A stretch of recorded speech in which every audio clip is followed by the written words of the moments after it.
Hello friends, welcome back to our channel Mom's Daily. ഇന്ന് ഞാൻ വന്നിരിക്കുന്നത് ഒരു ബ്രേക്ക്ഫാസ്റ്റ് റെസിപ്പി ആയിട്ടാണ്. ഇതൊരു സാധാരണ ബ്രേക്ക്ഫാസ്റ്റ് അല്ല. ഇത് ആവിയിൽ വേവിച്ചിട്ട് വളരെ കുറച്ച് എണ്ണ, ഒരു ടീസ്പൂൺ എണ്ണ വെച്ചിട്ട് മാത്രം ഉണ്ടാക്കി കഴിക്കാവുന്ന ഒരു സ്പെഷ്യൽ ആയിട്ടുള്ള ഒരു അരിപ്പൊടിയൊക്കെ കൊണ്ടുള്ള ഉണ്ടാക്കുന്ന ഒരു ബ്രേക്ക്ഫാസ്റ്റ് ആണ്. ഇത് ബ്രേക്ക്ഫാസ്റ്റ് മാത്രമല്ല, നമുക്ക് ഡിന്നറിനും കൂടെ കഴിക്കാവുന്ന തരത്തിലാണ് നമുക്കിത് ഉണ്ടാക്കിയെടുക്കാൻ പറ്റും. അപ്പം ഇത് എങ്ങനെ ഉണ്ടാക്കാം, ഇത്രയും ഹെൽത്തി ആയിട്ടുള്ള ഈ ഒരു റെസിപ്പി എങ്ങനെ ഉണ്ടാക്കാമെന്ന് നമുക്ക് പെട്ടെന്നൊന്ന് കണ്ടു നോക്കാം. അപ്പോൾ അതിനായിട്ട് ഞാനിവിടെ ഒരു പാൻ എടുത്തിട്ടുണ്ട്. അപ്പോൾ ഞാനിന്ന് എടുക്കാൻ പോകുന്നത് ഇതുപോലത്തെ ഒരു അളവ് മെഷർമെൻറ്റ് കപ്പാണ്. അല്ലെങ്കിൽ നിങ്ങൾക്ക് ഏത് ഗ്ലാസ് വേണമെന്നുണ്ടെങ്കിലും എടുക്കാം. പക്ഷേ അരിപ്പൊടി എടുക്കുന്ന അതേ പാത്രത്തിൽ തന്നെ ആയിരിക്കണം വെള്ളം എടുക്കണം എന്ന് മാത്രം. നമ്മളിന്ന് അരിപ്പൊടി കൊണ്ടാണ് ഇത് ഉണ്ടാക്കുന്നത്. അപ്പോൾ ഞാൻ ഈ ഒരു കപ്പ്, ഏകദേശം 200 ml ഉണ്ട്. ഈ കപ്പിൽ 1.5 കപ്പോളം ഉള്ള വെള്ളം ആദ്യം ഒന്ന് ഒഴിച്ചു കൊടുക്കുന്നുണ്ട്. അപ്പോൾ ഇനി അരിപ്പൊടി നമ്മൾ അളന്നെടുക്കേണ്ടതും ഇതേ കപ്പിലാണ്. 1 കപ്പോളം ഉള്ള അരിപ്പൊടിയാണ് ഞാൻ അളന്നെടുക്കുന്നത്. 1 കപ്പ് അരിപ്പൊടിക്ക് 1.5 കപ്പ് വെള്ളം. അപ്പോൾ വെള്ളം ചെറുതായിട്ടൊന്ന് തിളച്ച് വരാൻ തുടങ്ങുന്ന സമയത്ത് നമുക്ക് ഇതിനകത്തോട്ട് ഉപ്പൊന്ന് ചേർത്ത് കൊടുക്കണം. അപ്പോൾ ഇവിടെ ഇങ്ങനെ കുറച്ചും കൂടെ തിളയൊക്കെ ഒന്ന് കൂടുതൽ വരുന്ന സമയത്താണ് ഞാൻ ഒരു 1/4 ടീസ്പൂണോളം ഉപ്പ്, നമ്മുടെ ആ ഒരു കപ്പോളം ഉള്ള അരിപ്പൊടിക്ക് വേണ്ടുന്ന ഉപ്പ് ചേർത്തിട്ടുണ്ട്. പിന്നെ ഒരു 1/4 ടീസ്പൂണോളം ഉള്ള മുളക് പൊടി ചേർത്തിട്ടുണ്ട്. അതൊരു നിറത്തിനൊക്കെ വേണ്ടിയിട്ടാട്ടോ. പിന്നെ ചേർക്കുന്നത് ഒരു 1/4 ടീസ്പൂണോളം മഞ്ഞൾപ്പൊടി. ഇത്രയും കാര്യങ്ങൾ ചേർക്കുന്നുണ്ട്. അതുപോലെ തന്നെ ഒരു 1/4 ടീസ്പൂണോളം ജീരകം, നല്ല ജീരകമാണ് ചേർത്ത് കൊടുക്കുന്നത്. നിങ്ങൾക്ക് അതിൻ്റെ ഫ്ലേവർ ഇഷ്ടമില്ല എന്നുണ്ടെങ്കിൽ ചേർക്കേണ്ട കാര്യമില്ല. ഞാനിപ്പോൾ നമ്മളിതൊരു അരിപ്പൊടി ഇങ്ങനെ നമ്മളൊന്ന് ആവിയിൽ വേവിച്ചെടുക്കുമ്പോഴത്തേക്ക് നമുക്ക് പ്ലെയിനായി പോവാതെ നമുക്ക് നല്ല നിറം കിട്ടും. എന്നാൽ ജീരകത്തിൻ്റെ ഒക്കെ ഒരു ഫ്ലേവറും കിട്ടുമ്പോഴത്തേക്കും അരിപ്പൊടിയുടെ ഉണ്ട കഴിക്കാൻ നല്ല സ്വാദാണ്. ആ ജീരകത്തിൻ്റെ ഇച്ചിരി ജീരകം ഇട്ടാൽ മതി, ഒരു 1/4 ടീസ്പൂൺ മാത്രം ഇട്ടാൽ മതി. അപ്പോൾ നമുക്കിത് നന്നായിട്ടൊന്ന് തിളയ്ക്കുന്നത് വരെ വെയിറ്റ് ചെയ്യാം. ഇപ്പോൾ നന്നായിട്ട് വെട്ടി തിളയ്ക്കാൻ തുടങ്ങിയിട്ടുണ്ട്. അപ്പോൾ ഈ ഒരു സമയത്ത് നമ്മൾ അതേ കപ്പിൽ തന്നെ നമ്മൾ വെള്ളം എടുത്ത അതേ കപ്പിൽ 1 കപ്പോളം ഉള്ള അരിപ്പൊടി, ഇത് ഞാൻ ഇവിടെ വീട്ടിൽ തന്നെ ഉണ്ടാക്കിയിട്ടുള്ള പൊടിയാണ്. അപ്പോൾ ഇത് നിങ്ങൾക്ക് ഏത് പൊടി, കടയിൽ നിന്ന് മേടിക്കുന്ന പൊടിയാണെങ്കിലും നിങ്ങൾക്ക് ഉപയോഗിക്കാം. അപ്പോൾ ഞാൻ 1 കപ്പ് അരിപ്പൊടി ചേർത്തിട്ട് നന്നായിട്ടൊന്ന് ഇളക്കുന്നുണ്ട്. നമ്മൾ സാധാരണ ഈ ഒരു നൂലപ്പത്തിനൊക്കെ നമ്മൾ ഇതുപോലെയൊക്കെ ഇല്ലേ, നല്ല തിളച്ച വെള്ളത്തിലല്ലേ ചെയ്യുക, അരി ഒന്ന് കുഴയ്ക്കുക, അതേപോലെ തന്നെ കുഴച്ചെടുക്കാം. അപ്പോൾ ഞാൻ ഈ ഒരു സമയത്ത് ഫ്ലെയിം ഒന്ന് മീഡിയത്തിലോട്ടാക്കി കുറച്ചിട്ടുണ്ട്. മീഡിയം ലോയിലോട്ടാക്കി കുറച്ചിട്ട് നമുക്കിതുപോലെ ഒന്ന് നമ്മുടെ ആ ഒരു എടുക്കുന്ന കയ്യിൽ വെച്ചിട്ട് ഒന്ന് പ്രസ് ചെയ്ത് കൊടുക്കാം. അപ്പോൾ ഞാൻ അരിപ്പൊടിയൊക്കെ നമ്മുടെ ഒരു കയ്യിൽ വെച്ച് അതിൻ്റെ പുറം വെച്ച് നന്നായിട്ട് ഒന്ന് പ്രസ് ചെയ്തിട്ടുണ്ടായിരുന്നു. ഇനി നമുക്കിതൊരു 2 മിനിറ്റോളം ഒന്ന് മൂടി വെച്ചിട്ട് അതേ ചൂടിൽ അതേ പാത്രത്തിൽ തന്നെ നമുക്കിതൊന്ന് 2 മിനിറ്റ് മൂടി വെച്ചിട്ട് വരാം. അപ്പോൾ ഒരു 2 മിനിറ്റ് കഴിഞ്ഞു. ഇതിനപ്പോൾ നന്നായിട്ടൊന്ന് സോഫ്റ്റ് ആവാൻ വേണ്ടിയിട്ടൊക്കെയാണ്, പിന്നെ അല്പം ഒന്ന് ചൂടാറാനും വേണ്ടിയിട്ടാണ് കേട്ടോ. ഇപ്പോൾ എനിക്ക് കയ്യിൽ പിടിക്കാൻ പറ്റുന്ന അത്രയും ഒരു ചൂടിലാണ് ഇപ്പോൾ ഉള്ളത്. അപ്പോൾ ഞാനിതൊരു പാത്രത്തിനകത്തോട്ട് മാറ്റിയിട്ടുണ്ട്. ഇനി നമുക്കിതിനകത്ത് വെളിച്ചെണ്ണയോ വെളിച്ചെണ്ണ അല്ലെങ്കിൽ നെയ്യ് ഒന്നും ഒഴിക്കേണ്ട. നമുക്കിത് നല്ല പെർഫെക്റ്റ് ആയിട്ട് കിട്ടും. നമ്മുടെ കയ്യിലൊന്നും ഒട്ടിപ്പിടിക്കുകയൊന്നുമില്ല. നിങ്ങൾ എടുക്കുന്ന വെള്ളം കറക്റ്റായിട്ട് എടുക്കണം എന്ന് മാത്രം. 1 കപ്പിന് 1 കപ്പ് അരിപ്പൊടിക്ക് 1.5 കപ്പ് വെള്ളം, അതാണ് റേഷ്യോ. അപ്പോൾ നിങ്ങൾക്ക് കൂടുതൽ എടുക്കണം എന്നുണ്ടെങ്കിൽ അതനുസരിച്ച് ഡബിൾ ചെയ്താൽ മതി കേട്ടോ. അപ്പോൾ ഞാനിതൊരു ഏകദേശം 1 മിനിറ്റോളം നന്നായിട്ടൊന്ന് കുഴച്ചെടുത്തിട്ട് വരാം. അപ്പോൾ ഞാനൊന്ന് ചെറുതായിട്ടൊന്ന് കുഴച്ചൊക്കെ എടുത്തിട്ടുണ്ട്. ഒന്ന് സോഫ്റ്റ് ആവാൻ വേണ്ടിയിട്ടാണ്. ഇനി നിങ്ങൾക്ക് വേണമെന്നുണ്ടെങ്കിൽ കയ്യിൽ അല്പം എണ്ണ തടവാം. ഒരു നിർബന്ധമില്ല, എണ്ണ തടവാതെ തന്നെ നമുക്ക് നല്ല പെർഫെക്റ്റ് ആയിട്ടുള്ള റോളുകൾ കിട്ടും. അപ്പോൾ ഇന്നിവിടെ ഞാൻ ഇത് എടുക്കുന്ന ഷേപ്പ് എന്ന് പറയുന്നത് ഇതുപോലത്തെ റൗണ്ട് ആയിട്ടുള്ള ഷേപ്പാണ്. ഷേപ്പൊക്കെ നമ്മുടെ ഇഷ്ടത്തിന് എടുക്കാം. അപ്പോൾ ഞാൻ ആദ്യം ഇതൊന്ന് കുറച്ച് ഉരുളകളൊന്ന് ആക്കിയെടുത്തിട്ട് വരാം.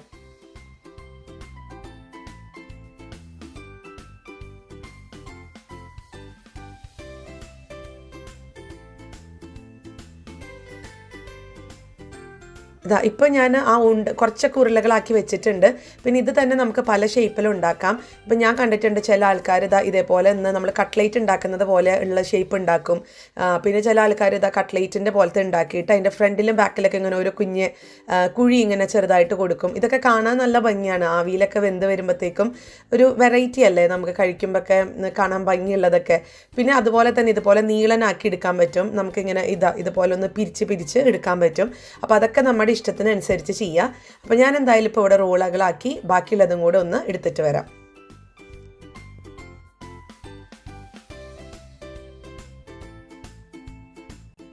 അതുപോലെ തന്നെ നമ്മുടെ ഈ ഒരു വീഡിയോ തുടങ്ങി ഇനി നമ്മുടെ ഒരു ഗിവ് അവേ കോമ്പറ്റീഷനിലുള്ള ക്വസ്റ്റ്യനും കാര്യങ്ങളൊക്കെ കഴിഞ്ഞു കേട്ടോ. അപ്പോൾ പക്ഷേ എനിക്ക് എല്ലാവരോടും വലിയ താങ്ക്സ് പറയാനുണ്ട്. നമുക്ക് അത്രയും നല്ല റെസ്പോൺസാണ് എല്ലാവരുടെ അടുത്തു നിന്നും കിട്ടിയത്. നമുക്ക് ഒരു ദിവസം തന്നെ 1000-ന് മേലെയുള്ള കമൻസും കാര്യങ്ങളൊക്കെ വന്നു. ഒരു 100 പേരിലും ഒരു 99 പേരും കറക്റ്റ് ആൻസർ തന്നെയാണ് എഴുതിയിട്ടുള്ളത്. ഞാൻ ചോദിച്ച ക്വസ്റ്റ്യനൊക്കെ ആണെങ്കിലും വളരെ സിമ്പിളായിട്ട് നിങ്ങളധികം ബുദ്ധിമുട്ടിപ്പിക്കാത്ത രീതിയിലൊക്കെയുള്ള ക്വസ്റ്റ്യൻസാണ് ഞാൻ ചോദിച്ചത്. അങ്ങനെയാണ് എൻ്റെ ഒരു വിശ്വാസം. അപ്പോൾ അതുകൊണ്ടാണ് തോന്നുന്നു എല്ലാ ആൻസേഴ്സും നല്ല പെർഫെക്റ്റ് ആയിട്ടാണ്. 1-2 മാത്രം അവിടെ ഇവിടെ ഒന്ന് തെറ്റിയിട്ടുള്ളൂ ചില ആൾക്കാരുടെ. ബാക്കിയെല്ലാം കറക്റ്റാണ്. അപ്പോൾ ഒത്തിരി താങ്ക്സ് ഉണ്ട്, നിങ്ങളതിൽ പാർട്ടിസിപ്പേറ്റ് ചെയ്തു, എൻ്റെ ഒരു സന്തോഷത്തിൽ പങ്കെടുത്തു എന്നുള്ളതിനൊക്കെ. പിന്നെ നമുക്ക് ഈ കോമ്പറ്റീഷൻ ഈ വീഡിയോസിൽ ഇനി ക്വസ്റ്റ്യൻ ഉണ്ടാവില്ലെന്നേ ഉള്ളൂ. ഞാൻ കഴിഞ്ഞ 3 ദിവസങ്ങളായിട്ട് വീഡിയോസിനെല്ലാം ഇപ്പോഴും നിങ്ങൾക്ക് ആൻസർ എഴുതാവുന്നതാണ് കേട്ടോ. പക്ഷെ ഒരു ആൻസർ എഴുതാൻ പാടുള്ളൂ. ഒരു തവണ നിങ്ങൾ നിങ്ങളുടെ ഐഡിയിൽ നിന്ന് എഴുതിയിട്ടുണ്ടെങ്കിൽ പിന്നെ എഴുതേണ്ട കാര്യമില്ല, നമ്മളത് കൗണ്ട് ചെയ്യുന്നതാണ്. അപ്പോൾ ഇനിയിപ്പോൾ ഇതുവരെ ചെയ്യാത്തവർക്ക് ഇനി വെള്ളിയാഴ്ച വരെ രാത്രി 12 മണി വരെ നിങ്ങൾക്ക് സമയമുണ്ട്. അപ്പോൾ നിങ്ങൾ ആ ഒരു 13, 14, 15 ഞാനിട്ട വീഡിയോസൊക്കെ ഒന്ന് കാണുക. അതിനകത്തുള്ള ഇച്ചിരി ക്വസ്റ്റ്യൻസ് ഒക്കെ ഉണ്ട്, ഒന്ന് കമൻറ്റ് ചെയ്യുക അതിൻ്റെ ആൻസർ, അത്രയേ ഉള്ളൂ. അപ്പോൾ നമുക്കിനി വീഡിയോയിലോട്ട് കിടക്കാം. അപ്പോൾ ഇതുപോലെ നല്ല ബോൾസൊക്കെ ആക്കി എടുത്ത് വന്നിട്ടുണ്ട്. കണ്ടില്ലേ, കാണാനും നല്ല ഭംഗിയല്ലേ, നല്ല ലഡ്ഡു പോലെ ഇരിക്കുന്നുണ്ട്. അപ്പോൾ നമുക്കിനി ബാക്കിയുള്ള കാര്യം ചെയ്യാം. അപ്പോൾ അതിനായിട്ട് ഞാൻ ആദ്യം സ്റ്റീമർ വെച്ചിട്ടുണ്ട്. ഇന്ന് ഞാൻ സ്റ്റീമറിലാണ് ഇതൊന്ന് ആവി കയറ്റി എടുക്കുന്നത്. നിങ്ങൾക്ക് ഇതിന് പകരം ഇഡ്ലിത്തട്ടിലാണെന്നുണ്ടെങ്കിൽ നിങ്ങൾക്ക് വെക്കാം കേട്ടോ. ഞാനിതിപ്പോൾ അല്പം അധികം ഉണ്ടെന്നുള്ളത് കൊണ്ടാണ് ഈ ഒരു സ്റ്റീമറിൽ വെക്കുന്നത്. അതാകുമ്പോഴത്തേക്ക് നമുക്ക് ഒരൊറ്റ പ്രാവശ്യം ഒന്ന് ആവി കയറ്റിയാൽ മതി, എല്ലാം നമുക്ക് ഒരുപോലെ കിട്ടും. നിങ്ങൾക്ക് ഇതുപോലെ നേരിട്ട് വെക്കണം എന്നില്ല. നേരിട്ട് വെക്കുമ്പോഴത്തേക്കും ഇച്ചിരി ഇങ്ങനെ വെള്ളം പോലെ നമുക്ക് ഇരിക്കും. നിങ്ങൾക്ക് ഇനി അതല്ല നല്ലൊരു തുണി ഉണ്ടെന്നുണ്ടെങ്കിൽ ആദ്യം തുണി വിരിച്ച് ആ തുണിയുടെ മേലെയാണെന്നുണ്ടെങ്കിൽ നിങ്ങൾക്കിത് ഇട്ട് കൊടുക്കാം. എന്നിട്ട് ഒന്ന് മൂടി വെച്ച് വേവിക്കുവാണെന്നുണ്ടെങ്കിൽ നമുക്ക് ഒത്തിരി വെള്ളം ഇങ്ങനെ വീഴത്തില്ല കേട്ടോ. ആവി പോകുന്ന വെള്ളം ഇതിനകത്ത് വീഴത്തില്ല. അപ്പോൾ ഞാൻ ഇതിനകത്ത് വെച്ചിട്ടുണ്ട്. ഇനി നമുക്കിതൊന്ന് മൂടി വെച്ച് ഒരു 5 മിനിറ്റ് നല്ലൊരു ഹൈ ഫ്ലെയിമിൽ ഇട്ടിട്ട് നമുക്കിതൊന്ന് ആവി കയറ്റിയെടുക്കാം. ഇപ്പോൾ ഇവിടെ ഒരു 5 മിനിറ്റ് കഴിഞ്ഞു. ഞാനൊന്ന് തുറന്ന് നോക്കാം കേട്ടോ. നല്ലൊരു കളറിലും ഭംഗിയിലൊക്കെ വന്നിട്ടുണ്ട്. കാണാൻ നല്ല ഉണ്ട പോലെ നല്ല രസമുണ്ട് കാണാൻ. അപ്പോൾ ഇത് ഞാൻ ഇടയ്ക്ക് ഒന്ന് തൊട്ട് നോക്കി കഴിഞ്ഞപ്പോഴത്തേക്കും നല്ല സോഫ്റ്റായിട്ടാണ് ഇരിക്കുന്നത്. അപ്പോൾ ഇതൊന്ന് മാറ്റി വയ്ക്കാം നമുക്ക്. ഇനി നമുക്കിതിനൊരു മസാല തയ്യാറാക്കണം. അതിനായിട്ടൊരു പാൻ അടുപ്പത്ത് വെച്ചിട്ടുണ്ട്. അതിനകത്തോട്ട് 1 ടീസ്പൂണോളമുള്ള വെളിച്ചെണ്ണയാണ് ഒഴിച്ചു കൊടുത്തിരിക്കുന്നത്. വെളിച്ചെണ്ണയ്ക്ക് പകരം നിങ്ങൾക്ക് എന്ത് എണ്ണ വേണമെങ്കിലും ഒഴിച്ചു കൊടുക്കാം. അപ്പോൾ എണ്ണ ചൂടായി വരുമ്പോഴത്തേക്കും അതിനകത്തോട്ട് ഒരു 1/4 ടീസ്പൂണോളമുള്ള കടുക് ഒന്ന് പൊട്ടിക്കുന്നുണ്ട്. കടുക് പൊട്ടി വന്നിട്ടുണ്ട്. ഇനി ഇതിനകത്തോട്ട് നമുക്ക് സവോള ചേർത്ത് കൊടുക്കാം. സവോള ഞാനിവിടെ ഒരു 1.5 സവോളയാണ് എടുത്തിരിക്കുന്നത്. ഇപ്പോൾ അത്യാവശ്യം വലിപ്പമുള്ള സവോളയാണെന്നുണ്ടെങ്കിൽ നിങ്ങൾക്ക് ഒരെണ്ണം മുഴുവൻ എടുക്കാം. ഞാനിപ്പോൾ ഒരു മീഡിയം സൈസ് ആയതുകൊണ്ട് ഞാനൊരു 1.5 സവോള ചെറുതായിട്ട് അരിഞ്ഞതാണ് ഞാൻ എടുത്തിട്ടുള്ളത്. നീളത്തിന് അരിയണ്ട. ഈ ഒരു മസാല ഉണ്ടാക്കുമ്പോഴത്തേക്കും നീളത്തിൽ അരിയുമ്പോഴത്തേക്കും അതൊരു ഭംഗിയില്ലാതെ കിടക്കും സവോള. അപ്പോൾ ഏറ്റവും നല്ലത് ഇതുപോലെ കുനുകുനാന്ന് അരിയുന്നതാണ് ഏറ്റവും നല്ലത്. അപ്പോൾ 1 മിനിറ്റോളം ഞാൻ ഇളക്കി കൊടുത്തിട്ടുണ്ട്. ഇനി ഇതിനകത്തോട്ട് നമുക്ക് കറിവേപ്പില ചേർത്ത് കൊടുക്കാം. കറിവേപ്പില ചേർത്ത് കൊടുക്കുമ്പോൾ അല്പം കീറിയിട്ടൊക്കെ ചേർത്ത് കൊടുക്കുക. എങ്കിലാണ് ആ കറിവേപ്പില ഫ്ലേവറൊക്കെ നമുക്ക് നമ്മുടെ കറികളിലായാലും ഒക്കെ നന്നായിട്ടൊന്ന് പിടിക്കത്തുള്ളൂ. അപ്പോൾ ഞാൻ 1 മിനിറ്റും കൂടെ ഒന്ന് ഇളക്കി കൊടുക്കുന്നുണ്ട്.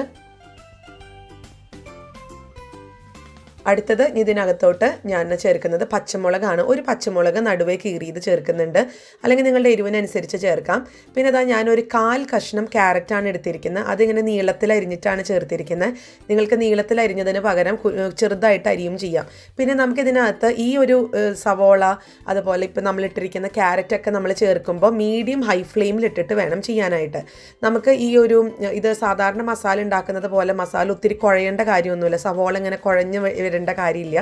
അല്പം കടിക്കാൻ കിട്ടുന്നതാണ് ഈ ഒരു റെസിപ്പിക്ക് നല്ലതായിട്ടുള്ളത്. ചെറുതായിട്ടൊരു ക്രഞ്ചിനെസ് ഒക്കെ ഉണ്ടെന്നുണ്ടെങ്കിൽ, കാരണം നമ്മൾ ഉണ്ടാക്കി വന്നിട്ടുള്ള അരിപ്പൊടി ഇച്ചിരി സോഫ്റ്റ് ഒക്കെ ആണല്ലോ. അപ്പം നമുക്ക് കുറച്ച് ക്രഞ്ചിനെസ് ഒക്കെ നല്ലതാണ്. അപ്പം അതിന് വേണ്ടിയിട്ടാണ് ഞാൻ ക്യാരറ്റും കൂടെ ചേർത്തത്.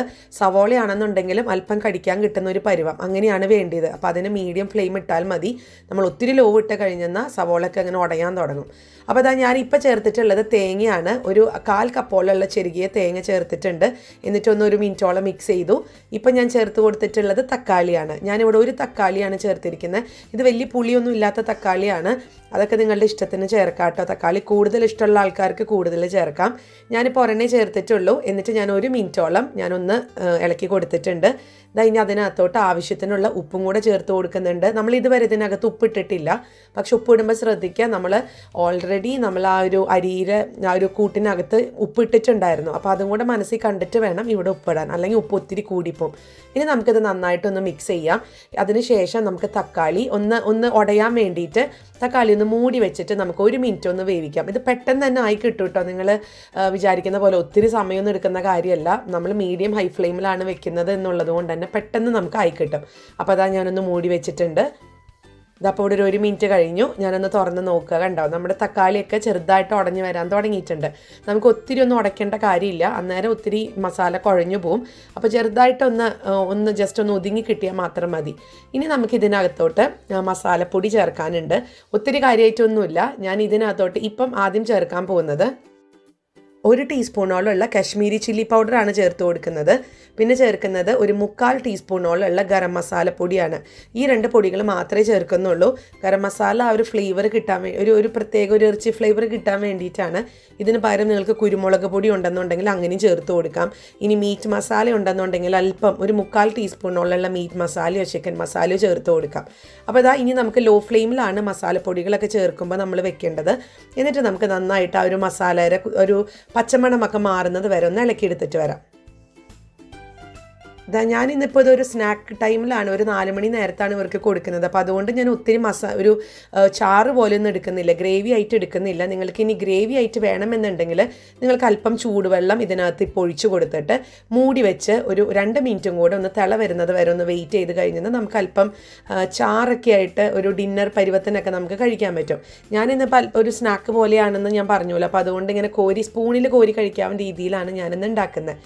നമ്മുടെ ഉണ്ട കണ്ടോ, നല്ല സോഫ്റ്റ് അല്ല, പഞ്ഞി പോലെയാണ് ഇരിക്കുന്നത്. അപ്പോൾ ഇത് ആവിയിൽ വേവിച്ചതായതുകൊണ്ടും നല്ല ഹെൽത്തിയുമാണ്.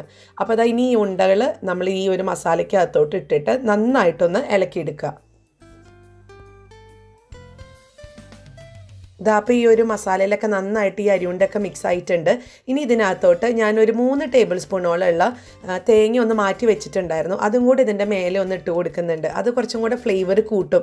നമ്മളല്ലാതെ തന്നെ മസാലയിൽ ഇട്ടിട്ടുണ്ട്. അത് കൂടാതെയാണ് ഞാൻ ലാസ്റ്റ് ഒന്ന് വെതറി കൊടുത്തിട്ടുള്ളത് കേട്ടോ. അപ്പോൾ ഇനി നമുക്കൊന്നും കൂടെ ഒന്ന് മിക്സ് ചെയ്യാം. ഇത്രയേ ഉള്ളൂ, വളരെ സിമ്പിളാണ്. നിങ്ങളെല്ലാവരും ട്രൈ ചെയ്ത് നോക്കേണ്ട ഒന്ന് തന്നെയാണ് ഈ ഒരു അരിപ്പൊടി കൊണ്ടുള്ള ഒരു വിഭവം. നമുക്ക് എപ്പോഴും ഈ പുട്ട് അല്ലെങ്കിൽ എന്താ പറയുക ഉപ്പുമാവ് അതിൽ നിന്നൊക്കെ ഒരു മാറി നമുക്ക് ഇങ്ങനെ ഉണ്ടാക്കാം എന്നുള്ളത് നമുക്കത് മനസ്സിലാവണം. എല്ലാവരും ഒന്ന് ട്രൈ ചെയ്ത് നോക്കണം. എല്ലാവർക്കും ഒരു വെറൈറ്റി, നമുക്ക് നമ്മുടെ കുഞ്ഞുങ്ങൾക്കാണെങ്കിലും ഒക്കെ വ്യത്യസ്തമായിട്ടുള്ള ഭക്ഷണം കഴിക്കണതല്ലേ ഏറ്റവും ഇഷ്ടം.